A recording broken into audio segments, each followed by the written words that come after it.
ग्राम सपिया में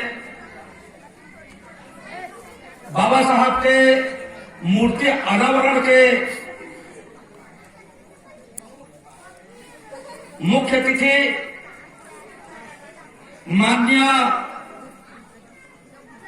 दाऊराम रत्नाकर जी, प्रदेश प्रभारी छत्तीसगढ़ बसपा, माननीय कामदा जोल्हे जी, पूर्व विधायक सारंगगढ़, और आज की सभा के अध्यक्षता करने वाले खड़गदास गोरे जी, मंच में उपस्थित बुद्धिजीवीगण, और इस कार्यक्रम में बाहर से भी आए हुए और गांव के और ग्राम सपिया के जहां से आवाज पहुंच रही है वो समस्त मेरे भाई एवं बहनों, साथियों, पहले हमारे वक्ता धनीराम बंजारे जी जो संविधान प्रचारणी सभा बनाए हैं, उन्होंने संविधान के बारे में बता रहे थे, और जो सबसे मुख्य मुद्दा है वो मुख्य मुद्दा बाबा साहब भीमराव अम्बेडकर जिसके मूर्ति के अनावरण किए हैं, उन्होंने इस देश के संविधान को देने के काम किए, जिसको 2 साल 11 महीना 18 दिन में आसक्त होने के बाद भी लगन के साथ करके इस देश को संविधान देने का काम किया। साथियों, हमारे साथी बोल रहे थे कि संविधान के बारे में हमें जानना चाहिए, पढ़ना चाहिए। हमें आज तक क्यों नहीं पढ़ पाए? हमें पढ़ना तो चाहिए, उनके बारे में जानना तो चाहिए, लेकिन इसको भी हमें सोचना चाहिए, हमने आज तक क्यों नहीं पढ़ पाया? आज तक देश के संविधान घर घर तक पहुंच क्यों नहीं पाए? इसके बारे में हमें सोचना है। आज तक क्यों नहीं पहुंच पाए, हमें जानना चाहिए। तो चलिए, इस संविधान को पढ़ने की जरूरत क्यों है, इसके लिए मैं पीछे ले जाना चाहता हूं आपको।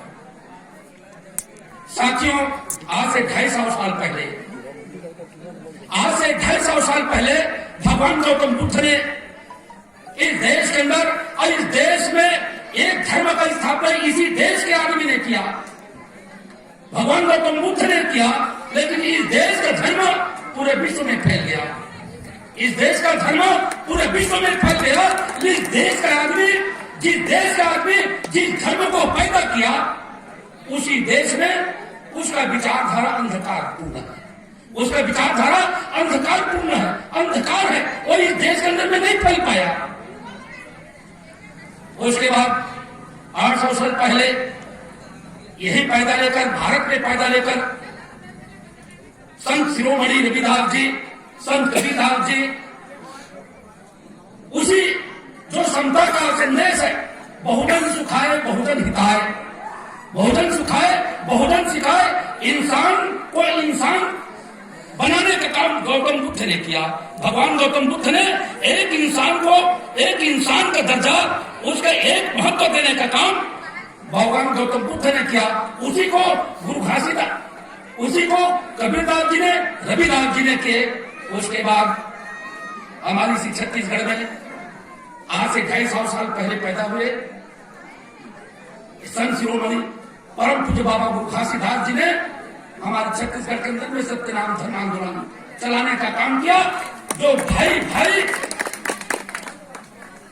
मानव मानव सब एक बराबर का संदेश दिया। हम एक हैं, हम बराबर हैं, समतामूलक राज्य स्थापित करने का काम इन लोगों ने दिए। इनके साथ हमारे ही देश के अंदर में महात्मा ज्योतिबा राव फुले पैदा लिए, उसने मानव का सत संदेश देने का काम किया। नारायण गुरु पैदा लिए, छत्रपति साहू पैदा लिए। लेकिन साथियों, बाबा साहब के पहले जितने भी संत गुरु पैदा लिए तो पिछड़े वर्गों से पैदा लिए, पिछड़े वर्गों से पैदा लिए, और पिछड़े वर्ग के लोगों ने बाबा साहब को आगे बढ़ाने का काम किया। बाबा साहब को आगे बढ़ाने का काम किया। बाबा साहब के कंधे में छत्रपति जी साहू महाराज ने उसे कंधे पे वजन को, बोझ को डालने का काम किया। और बाबा साहब को बोले कि इस देश के जो बहुजन समाज है, इस देश के जो मूल निवासी समाज है, इसको आगे ले जाने का काम, इस देश के फिर हुक्मरान बनाने का काम आपका काम है, आपका काम है। लेकिन साथियों, जिस आंदोलन को, जिस मूवमेंट को, जिस कार्यों को पिछड़े वर्गों के लोगों ने चलाने का काम किया, लेकिन आज हमारे देश के अंदर में पीछे वर्ग के लोग सबसे ज्यादा पीछे हैं, सबसे ज्यादा पीछे हैं। हम अपने बाप को बाप कहना स्वीकार नहीं किया, लेकिन दूसरे को बाप को हम बाप कहना मंजूर करते हैं। दूसरे के बाप को एक बार नहीं, हजारों बार बाप कहते हैं, लेकिन अपने बाप को बाप नहीं कहते, अपने बाप को हम बाप नहीं कहते। साथियों, आज बाबा साहब भीमराव अम्बेडकर इस देश की संविधान बनाए और संविधान बनाकर हम लोगों को जो हक अधिकार देने के काम किए, तो साथियों, जो महात्मा ज्योतिबा फुले, छत्रपति साहू महाराज और छत्रपति साहू महाराज, उनके आंदोलन के कारण बाबा साहब ने उसी आंदोलन को आगे बढ़ाने का काम किया, उसी आंदोलन को आगे बढ़ाने का काम किया। पहले हमारे देश में 1919 में पहले अधिनियम बना, 1919 में पहले अधिनियम बना। उस अधिनियम में कहा गया कि चलिए हम आप लोगों को समय देते हैं, इस देश में जो रहने वाले लोग हैं, इस देश में रहने वाले लोग हैं, सबके साथ में एक समान व्यवहार और यहाँ जाति मिलती है, तो शासन और प्रशासन में बराबरी की भागीदारी होना चाहिए। इसको हम कुछ समय आप लोगों को समय देते हैं। अगर भारत के लोग वैसे करेंगे तो हम इस देश को आजाद करेंगे। लेकिन साथियों, बाबा साहब भीमराव अम्बेडकर ने, हमारे पूर्व विधायक कामदार जोल्हे ने बताई कि 1927 में जो मनुस्मृति का दहन किया, मनुस्मृति तो सारे लोग कहते हैं, मनुस्मृति तो सारे लोग कहते हैं। हमारे साथी भी नारा लगा रहे थे, मनुवाद मुर्दाबाद। तो मनुवाद क्या है? मनुवाद को हमें समझना जरूरी। जब तक उस वाद को नहीं समझ पाएंगे, जब तक उसको वाद को समझ नहीं पाएंगे, तब तक हम मनुस्मृति कहेंगे तो दूसरे को हम क्या समझा सकते हैं? जब तक उसके बारे में जानेंगे नहीं, तब तक हम किसी को दूसरों को न बता सकते, न समझ सकते, और नहीं हम अपने समाज को आगे बढ़ा सकते हैं। तो साथियों, मनुस्मृति साधारण अर्थ में एक इंसान नीचे में रहता है और दूसरा इंसान ऊपर में रहता है। एक इंसान पैदा लेते ही नीच और अछूत पैदा लेता है, और एक इंसान पैदा लेते ही महाराज पैदा लेता है। एक माँ के कोख से पैदा लेने वाला बच्चा नांगा के मुंह को पकड़ने वाला होता है, लेकिन एक माँ के कोख से पैदा लेने वाला कलेक्टर और कमिश्नर बनता है, कलेक्टर और कमिश्नर बनता है। इस देश के मूल निवासी बहुजन समाज के हमारे घर के माँ बहन जो SC ST OBC है, हमारे घर में बच्चा पैदा लेते, वाह वाह, ये नंगरिया हो गए, नंगरिया हो गए, एक पनहारी हो गए इसे बोलते हैं। लेकिन उनके घर में बच्चा पैदा होता है तो कहाँ कलेक्टर का कुर्सी खाली है, कहाँ कमिश्नर का कुर्सी खाली है, कहाँ SDO का कुर्सी खाली है, कहाँ तहसीलदार का कुर्सी खाली है, उसके ऊपर में उनका नजर रहता है। इन्हीं ब्राह्मणवाद ने बोला, उत्तम खेती मध्यम दान और नीच नौकरी भीख निदान। उत्तम खेती मध्यम दान, नीच नौकरी भीख निदान। उत्तम खेती तो कह दिए, लेकिन खेती करने वाला ये बहुजन समाज है। आप लोगों के पास में कितना खेती है? आप लोगों के पास में कितना खेती है? 100 एकड़ में 95 एकड़ तो उनके पास है, 5 एकड़ हमारे पास है। 5 एकड़ हमारे जो 85 से 90 लोग हैं, इनके पास 5 एकड़ है, और जो 15 लोग हैं उनके पास में देश का 85 एकड़ जमीन है। अर्जुन सिंह कितना एकड़ जमीन है? 8000 एकड़। आपका दिग्विजय सिंह कितना जमीन है? 10,000 एकड़ जमीन। आपका दिलीप सिंह कितना जमीन है? 15,000 एकड़ जमीन। ये सारा जमीन का ठेकेदार वो तो 5% के लोग बैठे हैं। 5% लोगों के पास में सारा देश का जमीन है। आपके पास कहां से जमीन आया भाई? तो उत्तम खेती करने वाला कैसे उत्तम होगा? कभी उसका बाप हर का मुठ नहीं पकड़ता, कभी उसके घर की मेहरानी, कभी उसके पत्नी, उसके बहन, उसके बेटी, कभी खेत में जाने के काम नहीं करती। हमारे बेटी, हम खुद, हमारे बाप, हमारे दादा, हमारे बहन, हम उस खेत में जाते हैं और उस खेत में काम करते हैं, लेकिन हमारे पास खेत नहीं है। हम कौन है? हम किसान हैं। हम किसान हैं। उत्तम खेती, मध्यम धान, और उसके बाद भी थोड़ा बहुत कुछ बच गया तो मंदिर में आप दान करो उसको। आप नंगे के नंगे रहो, लेकिन भगवान के नाम से आपको दान करना जरूरी है, क्योंकि हमारे देश के अंदर में 1.5 लाख ऐसे मंदिर है जहां तो करोड़ों करोड़ों करोड़ों करोड़ों एक साल में दान आता है। ऐसे मंदिर भी है जहां 8 करोड़ 10 करोड़ एक साल में वहां इनकम होता है। कौन चढ़ाता है? कहां से आता है? यही गरीब समाज, अनुसूचित जाति के लोग, जनजाति के लोग, पिछड़े वर्ग के लोग हमारे पेट को काट कर मन आते हैं, मेरे दो बेटे को नौकरी देना, मेरे बच्चा दे देना, मुझे और खाना दे देना, मेरे बच्चों को नौकरी दे देना। हम उसी के नाम से वो चढ़ाने के काम करते हैं। उसी पैसा से वो अपने बेटा को, जहां 1 लाख फीस, जहां 10 लाख फीस, जहां 1 लाख 10 लाख 20 लाख फीस पड़ता है, उसी स्कूल में उसके बेटा को पढ़ाने का काम करता है। तो उसका बेटा कलेक्टर का कमिश्नर नहीं बनेगा तो आपका बेटा कमिश्नर कलेक्टर बनेगा। तो हमारे पैसा से उसका बेटा कमिश्नर कलेक्टर बनता है। तो उनका जो कहावत, उत्तम खेती, मध्यम दान, नीच नौकरी, बिग विधान। तो साथियों, मैं आप लोगों से कहना चाहता हूं, जब इस खाना को उन लोगों ने लगाए तो खेत को छोड़ देना चाहिए, नौकरी नहीं करना चाहिए। आज इस देश के अंदर में 71% तो उन्हीं लोगों के पास भी नौकरी भरा पड़ा। कलेक्टर जहां भी देखो कलेक्टर वही है, कहीं भी देखो एसडीएम वही है, वही कहीं भी देखो तहसीलदार वही है, थाने का टीआई वही है। तो फिर ये नीच नौकरी है। तो नीच नौकरी को कैसे काम कर रहे हैं? नीच नौकरी को क्यों कर रहे हैं? उनको तो छोड़ देना चाहिए। नीच नौकरी है भाई, तुम लोग करो, जाओ। इस देश के जो मूल निवासी है, जो शूद्र समाज है, ये नीच काम को तुम करो, ऐसे कहकर छोड़ देना चाहिए। लेकिन छोड़ते तो नहीं ना। क्यों नहीं छोड़े? तो जानते हैं इससे इस देश का मलाई है, इसमें मान सम्मान है, इसलिए वो छोड़ने का काम नहीं करते। आप लोगों को बहकावा करते हैं। बस कहते हैं हाँ ठीक ठीक ठीक, वो तो हाँ ठीक, दान देने का काम करो और दान देते रहो, दान देते रहो। तो साथियों, इस किस्म से इन लोगों ने हमारे बीच में नाना प्रकार के गुमराह और भवाह करते रहे। साथियों,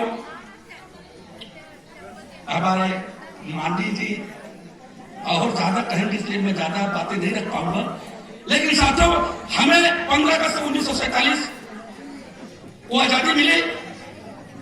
अब 15 अगस्त 1947 के पहले, 15 अगस्त 1947 के पहले इस देश के अंदर में कौन सा धर्म था? इस देश के अंदर में कौन सा धर्म था? क्या धर्म चल रहा था? तो इस देश के अंदर में 15 अगस्त 1947 के पहले ब्राह्मण धर्म चल रहा था। ब्राह्मण धर्म चल रहा था। ब्राह्मण धर्म का मतलब जो मनुस्मृति में लिखा, मनुस्मृति में क्या लिखा है? अगर शूद्र कोई पढ़ता है तो जीभ को काट दिया जाए, अगर वो बराबर में बैठने का काम करता है तो चुत्तर के मांस को काट दिया जाए, चुत्तर के मांस को काट दिया जाए। अगर मुंह से कुछ बोलने का काम करता है तो लोहा को पिघलाकर गरम गरम उसके मुंह में डाल दिया जाए, गरम गरम उसके मुंह में डाल दिया जाए।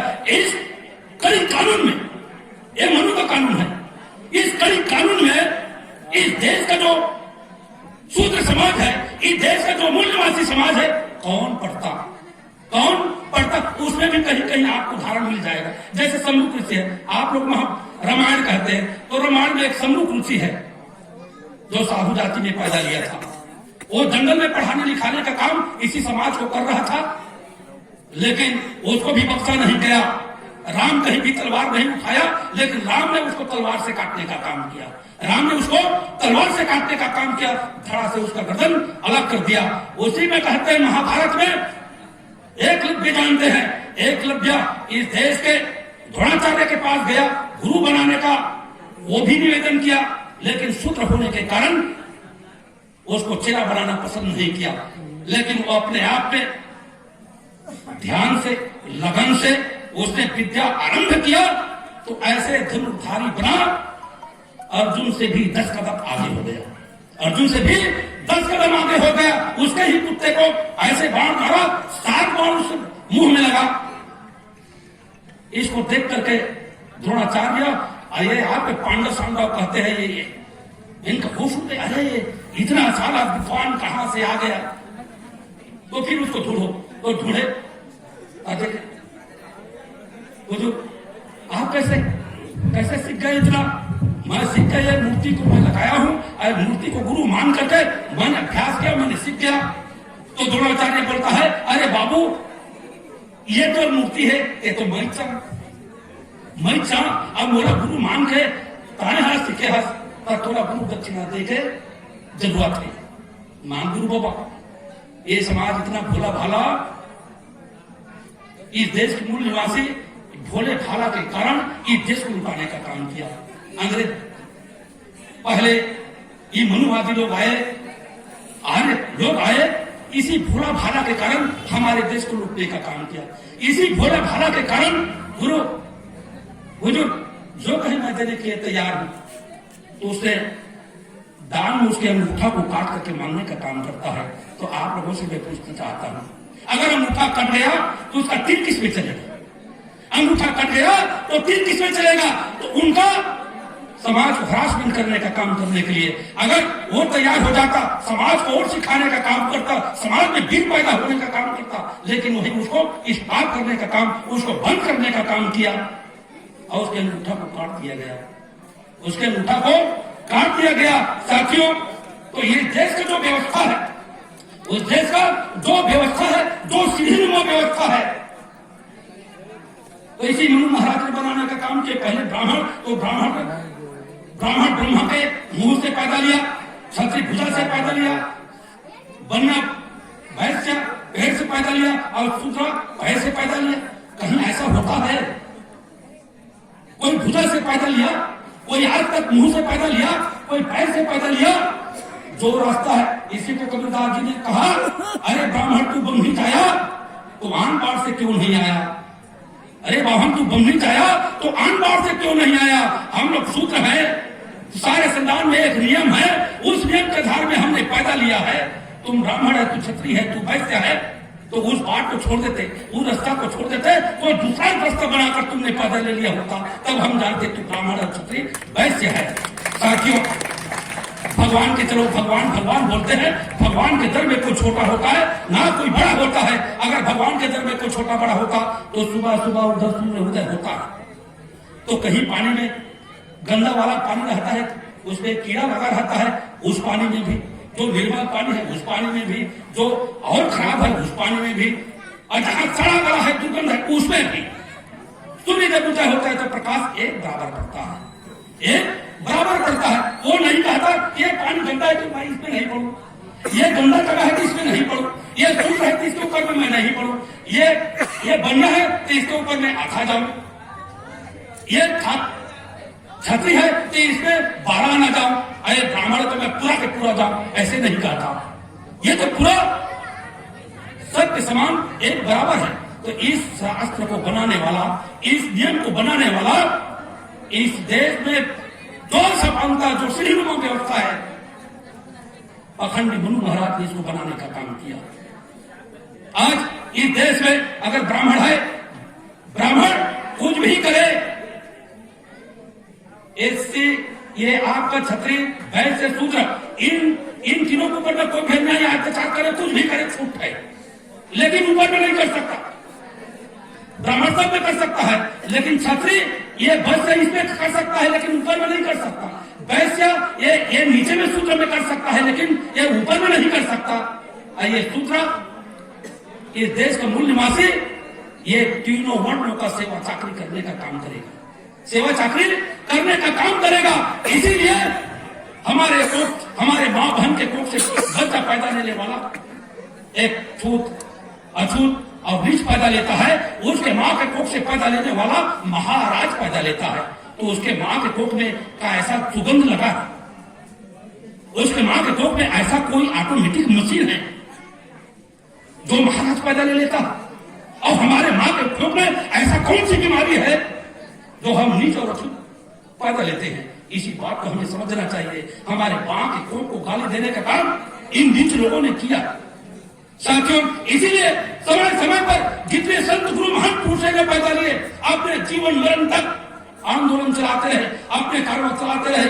जिस एरिया में पैदा लिए उस एरिया में वो अपना आंदोलन चलाए और आंदोलन चलाकर इस ब्राह्मणवाद का घोर विरोध करने का काम किया, घोर विरोध करने का काम किया। इसी का परिणाम है, इसी का परिणाम है आज यहाँ तक हम लोगों ने आए हैं, यहाँ तक हम लोगों ने आए हैं।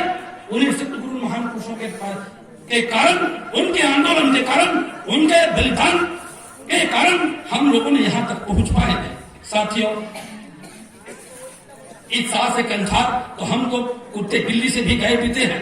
एक जानवर कुत्ता बिल्ली भी पानी पी सकता है, कुत्ता बिल्ली भी पानी पी सकता है, तालाब में स्नान कर सकता है, लेकिन एससी एसटी बहुजन समाज के लोग उस पानी में स्नान नहीं कर सकता, उसको छू नहीं सकता। इसीलिए बाबा साहब ने 1930 में महार तालाब का जो आंदोलन किया था, क्यों आंदोलन किया था बता रहा हूं। आंदोलन किया था जाके अंग्रेजों ने दिए थे कि भाई सब हम मानव को एक समान मानते हैं, एक समान रहेगा, कुछ रियायत दिए थे। तो ये आंदोलन चाहे क्यों चाहे कि बाबा साहब ने इस देश के जो मनुवादी लोग हैं ये सुधरे हैं कि नहीं सुधरे हैं, उसके बाद इसको अंग्रेज के सामने में रखने के लिए इस आंदोलन को चलाने का काम किया था। उस आंदोलन में हमारे लोगों को बहुत भारी मारपीट किया गया, घायल हुए आदमी। इसलिए 1930 में गवर्नमेंट कॉन्फ्रेंस दिल्ली इंग्लैंड में हुआ, बाबा साहब भी गए थे और गवर्नमेंट कॉन्फ्रेंस में चर्चा किए कि भाई क्या होना चाहिए, नहीं होना चाहिए। एक बार में नहीं पहुंच पाए, दूसरा बार में भी गांधी गए 1921 में। लेकिन साथियों, गांधी ने इसका पुरजोर विरोध किया कि हिंदू धर्म का अभिन्न अंग है, हिंदू धर्म का अभिन्न अंग है। अनुसूचित जाति जनजाति इसको अलग से अधिकार नहीं देना चाहिए, अलग से अधिकार नहीं देना चाहिए। इसीलिए बाबा साहब ने वहां प्रूफ किए, इसी बात को बाबा साहब ने प्रूफ किए। इनका मनुस्मृति का दहन, आपके काला राम मंदिर का प्रवेश और आपके महातालाब को वहां प्रूफ दिए। देखिए हम लोगों ने ऐसा किया, लेकिन तालाब का पानी हमको पीने से रोका गया। मंदिर में प्रवेश करने के लिए गए, लेकिन हमें मंदिर प्रवेश करने नहीं गया। तो हम कैसे, हम इस धर्म से हम कैसे जुड़ सकते हैं, हम कैसे हिंदू बन सकते हैं। अंग्रेजों ने माना स्वीकार किया और स्वीकार करने के बाद बाबा साहब ने जो इस देश के जो सबसे जो निम्न लोग हैं, जो सामाजिक, धार्मिक, आर्थिक और सांस्कृतिक हर दृष्टिकोण से जो पीछे था, उन लोगों के लिए आगे बढ़ाने के लिए हमारे लिए 2 वोट का अधिकार लाए। हम 1 वोट, जैसे ये 6 रिजर्वेशन सीट है, इन रिजर्वेशन सीट में अनुसूचित जाति का रिजर्वेशन सीट है, तो अनुसूचित जाति के ही लोग वोट डालेंगे। और दूसरा चुनाव होगा तो दूसरे में भी उस पर हम वोट डालने के काम करेंगे। तो आपके वोट से जीत कर जाता, लोकसभा विधानसभा में आपके हित के बात को उठाता, आपके मुद्दे को उठाता, आपके समस्या को उठाता, दलाल में चमक पैदा नहीं हो सकता। इसलिए महात्मा गांधी ने इरवदा जेल में आमरण किया। सारे लोग, देश के लोग कहते रहे महात्मा गांधी देश को आजाद करने के लिए आमरण कर रहे। ये देश को आजाद करने के लिए नहीं है, आपके गले के छुरी लगाने के लिए, आपके गले के काटने के लिए, आपके बच्चे के पेट में छुरी भोगने का काम किया और आमरण किया। जो 2 वोट का अधिकार मिला था उसको छीनने का काम किया। आज जो कम सीट मांगे थे, उससे ज्यादा सीट दे दिया। 100 व्यक्ति सांसद जीत कर जाते हैं, 100 व्यक्ति सांसद जीत कर जाते हैं। वो कैसा जीत कर जाते हैं? उसके पार्टी से, उनके पैसा से, उनके ताकत से वो जीत कर जाता है। इसलिए आपका रिजर्वेशन सीट है, रिजर्वेशन सीट है और रिजर्वेशन सीट से जीत कर जाता है, लेकिन वो आपके हित का काम नहीं कर सकता, आपके भलाई का काम नहीं कर सकता, आपके लिए नहीं सोच सकता। आपके लिए अगर सोचेगा तो चम्मच गर्म हो गया, वो चम्मच को छोड़कर के फिर दूसरे चम्मच उठाने का काम करेगा, वो चम्मच को छोड़कर दूसरे चम्मच को उठाने का काम करेगा। आज तक जितने भी जीत कर गए, दलाली करने के अलावा कोई काम नहीं किए, समाज के हित के काम नहीं किए। बाबा साहब ने जो 10 साल के लिए हमें सांसद और विधानसभा में जो रिजर्वेशन है 10 साल के लिए दिए थे, 10 साल में मेरा समाज आगे बढ़ सकता है। लेकिन और एक अधिकार है हमारा, वो क्या अधिकार है? पढ़ाई में, लिखाई में, इस देश के प्रशासन में हमारी जो जनसंख्या है वो जनसंख्या के मुताबिक में हमारे बच्चे पढ़ लिख कर उसकी नौकरी उसको मिलना चाहिए। इस देश के प्रशासन में हमारे बच्चे जाना चाहिए।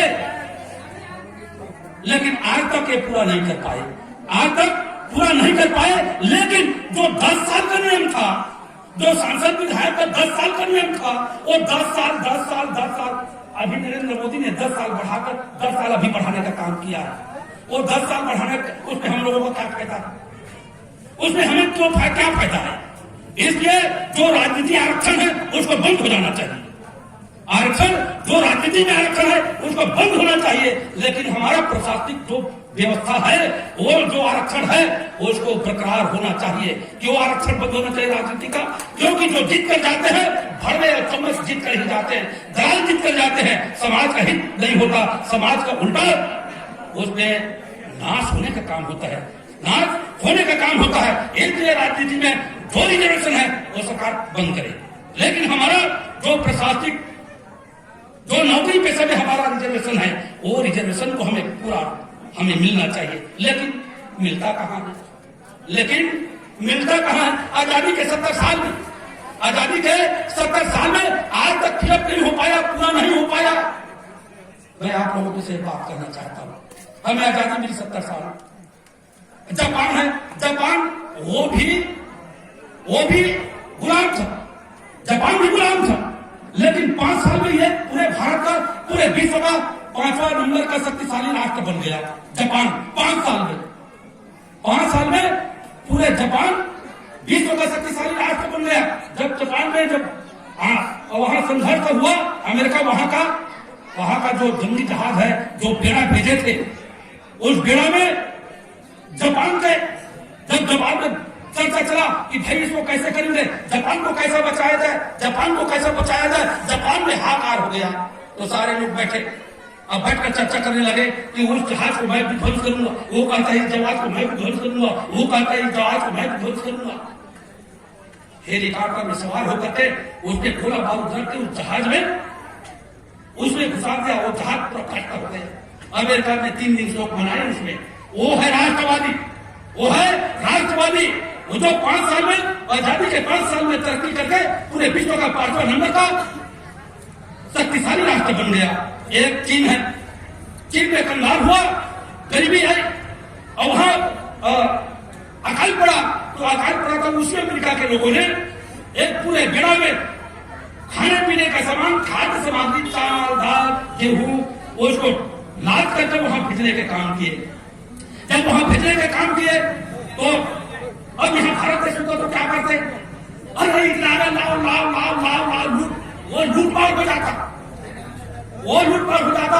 अमेरिका से सारा गहूं आता था, हमारे भारत की सरकार वहां से सारा गहूं आते थे, उसी का हम लोगों को खिलाते थे, आंगनबाड़ी में खिलाते थे।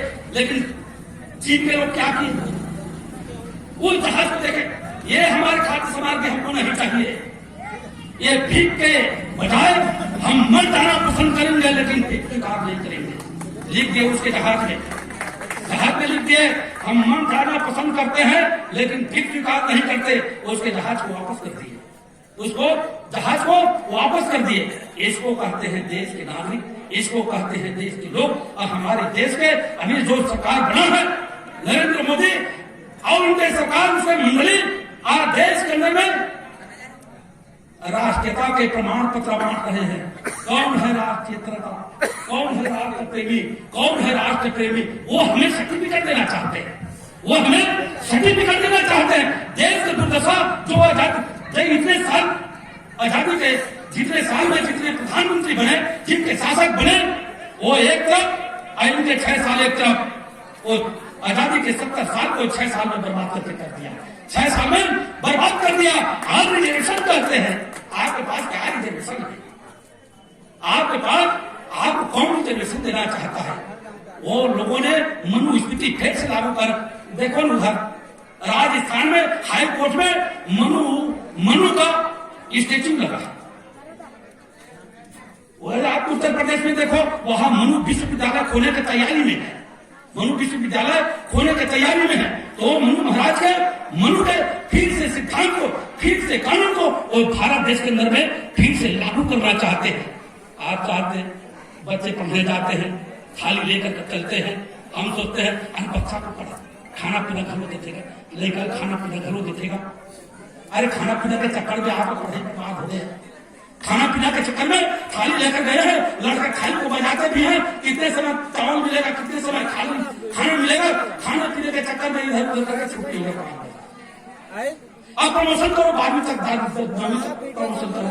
और 10वीं में गया, 10वीं में गया तो आपका लड़का का थोड़ा घंटा साफ, और 10वीं से लेकर करके निकल गए तो 12वीं में उसका साफ। तो पढ़ाई का जो स्तर है, पढ़ाई का जो स्तर है उसको फिर से खत्म करने के लिए, जब इस देश में हमारे देश में आगे में है और इस देश में हमारे पूर्वजों को गुलाम बनाने का काम किया, तो पहले धन संपत्ति और शिक्षा से हमें वंचित करने का काम किया, तो शिक्षा से वंचित करने का काम किया। तो उन लोगों ने एक परीक्षण किया। क्या परीक्षण किया कि सही ढंग से इस देश के मूल निवासी, इस देश के बहुजन समाज सही ढंग से मूर्ख बने हैं कि नहीं बने हैं। किसमें परीक्षण किया? गोबर। हाँ, पूजा पाठ करना है तो वो गौरी बना दो, गोबर का वो गौरी बन गया। अब वो गोबर का जब हम लोगों ने पूजा पाठ करना शुरू कर दिया, वो समझ गए कि ये महान मूर्ख बन गए, ये समझ गए कि महान मूर्ख बन गए। तो साथियों, ऐसे फिर से ये लोग मनुवाद को हमारे ऊपर में लादने की कोशिश कर रहे हैं। मनुस्मृति को, मनु का जो सिद्धांत है उसको फिर से हमारे ऊपर में लादने की कोशिश कर रहे हैं। चलिए, इधर समय भी हो रहा है, 2 मिनट में आपको विचार खत्म करूंगा। अभी वर्तमान का जो स्थिति है उसको बताते हैं। तो साथियों, जैसे प्राइवेटाइजेशन हो रहा है, निजीकरण, आप रेल चला गया, आपका जहाज चला गया, आपका पोस्ट ऑफिस चला गया, आपका सारा जो विभाग है एक एक करके नरेंद्र मोदी उसको प्राइवेट दे रहा है। अब मैं मालिक बन गया रेल का, और रेल का मालिक बन गया, मैं वैकेंसी चलो निकाल दिया, लेकिन नौकरी मेरा मर्जी लगेगा उसको दूंगा, मैं जिसको चाहूंगा उसको दूंगा। वो उसमें कोई आरक्षण का बात नहीं है, कोई संरक्षण का बात नहीं है, जिसको मैं चाहूंगा उसको नौकरी देगा। आराम से ऑटोमेटिक आपका जो रिजर्वेशन है संविधान में लिखा है, लेकिन आपका रिजर्वेशन खत्म हो गया। साथियों, सबको बेचते बेचते नरेंद्र मोदी ने आखिरी तबके में आपका जो किसान है, जिसमें हम जीवन निर्वाह करते हैं, जिसके कारण हम जन जिंदगी जीते हैं, उसी को आज फिर से बेचने के काम कर रहा है। ये 3 कानून लागू कर रहा है। किसान बिल, आप इधर के हम लोग किसान तो घर में बैठे हैं, लेकिन उधर जाकर देखो, आपका हरियाणा है, पंजाब है, दिल्ली है, राजस्थान है, महाराष्ट्र है, तमिलनाडु है, ये सारे के सारे प्रदेश के लोग, पूरा करोड़ों लोग दिल्ली में जाकर के बैठे हैं। ये बिल हम लागू करने नहीं देंगे। Corona corona corona corona, Narendra Modi ने और डोनाल्ड ट्रंप अमेरिका का राष्ट्रपति को लाया और कोरोना भारत में पैदा करने का काम किया। और उसी कोरोना के आज में ये जितने सब सारे जो प्राइवेट किया, जिसको निजीकरण में दिया, कोरोना के आड़ में अगर कोई घूमने का काम करता है, कोई सभा करने का काम, डंडा मारते हैं, उसको अंदर करने का काम के आदमी अपने घर में चुपके रहे, सारे देश को बेच दिए, सारे देश को बेच दिए। अंतिम में जो असली मुद्दा है कृषि का, जो कृषि प्रधान देश है हमारा देश, कृषि के ऊपर यहाँ के लोग 90% निर्भर हैं। तो उसी में फिर से आपको गुलाम बनाने के काम करने के लिए 3 अध्यादेश लाए, 3 कानून बनाए। कैसा कानून है? भंडारण करने का आजादी। आप जितना हो सकता है आप भंडारण करें। तो भंडारण कौन करेगा? भंडारण कौन करेगा? तो जिसके पास पैसा वही भंडारण करेगा। उधर आपका अडानी है, अंबानी है, वो बड़े बड़े गोदाम बना रहे हैं, 200 एकड़ का, 300 एकड़ का, 400 एकड़ का, 700 एकड़ का, और उसी गोदाम में आज के अनाज को खरीद कर उसमें बंद करने के काम करेंगे। अब बंद करने का काम करेगा, जब सामान नहीं मिलेगा, अनाज नहीं मिलेगा, फिर त्राही होगा, तो फिर धीरे से उसने का ताला खोलकर तो थोड़ा सा निकालने का काम करेगा। जो 10 रुपये में आपके पास से लिया रहेगा उसको 100 रुपया मिलेगा, जो 100 रुपये में लिया है उसको आपको 500 रुपये में देगा। आप जीने के लिए तो आपको खाना ही पड़ेगा, जीने के लिए आपको खाना पड़ेगा, इसलिए उसको आपको खरीदना पड़ेगा। इसलिए इस कानून को लाने का काम किया, कॉन्ट्रैक्टिंग फार्मिंग। कॉन्ट्रैक्ट में करना है आपको खेती को, वो कॉन्ट्रैक्टर वाला आएगा आपके पास, आपको बीज देगा, आपको खाद देगा और उसके आधार पर आप करेंगे। उसके आधार पर अगर नहीं होगा तो फिर आपके खेत को वो जबरदस्ती लेने का काम करेगा, आपके खेत को जबरदस्ती लेने का काम करेगा। आपके खेत में आप ऐसे ही बंधा मजदूर बनकर आपको काम करने के लिए मजबूर होना पड़ेगा। साथियों, अंग्रेज के जमाने में तो अच्छे थे, अंग्रेज के जमाने में अच्छे थे, लेकिन ये भारत के जो जय सिंह लोग हैं, जो उनके गुलाम लोग हैं, आज इस देश के लोगों को त्राही से दुख देने के काम कर रहे हैं, इनको शोषण करने का काम कर रहे हैं। तो साथियों, इन सारे बातों पे हमें सोचना चाहिए, हमें सोचना चाहिए। इसके लिए हमें सोच समझकर आगे बढ़ना चाहिए, आंदोलन करना चाहिए। जब तक इसके बारे में हम आंदोलन आवाज नहीं उठाएंगे तब तक दुश्मन हमारे ऊपर में वार करता रहे, हमारे ऊपर में वार करता रहेगा, हम नीचे पस्त होते रहेंगे, हम नीचे पस्त होते रहेंगे। तो साथियों, मैं आप लोगों से कहना चाहता हूं, इधर 1-2 बार मुझे हिंट भी मिल गया और समय भी हो रहा है, तो मैं आप लोगों से कहना चाहता हूं, अगर मैंने जो बात कही है अगर थोड़ा बहुत अच्छा लगा होगा तो जो अच्छा लगा होगा उसी को पकड़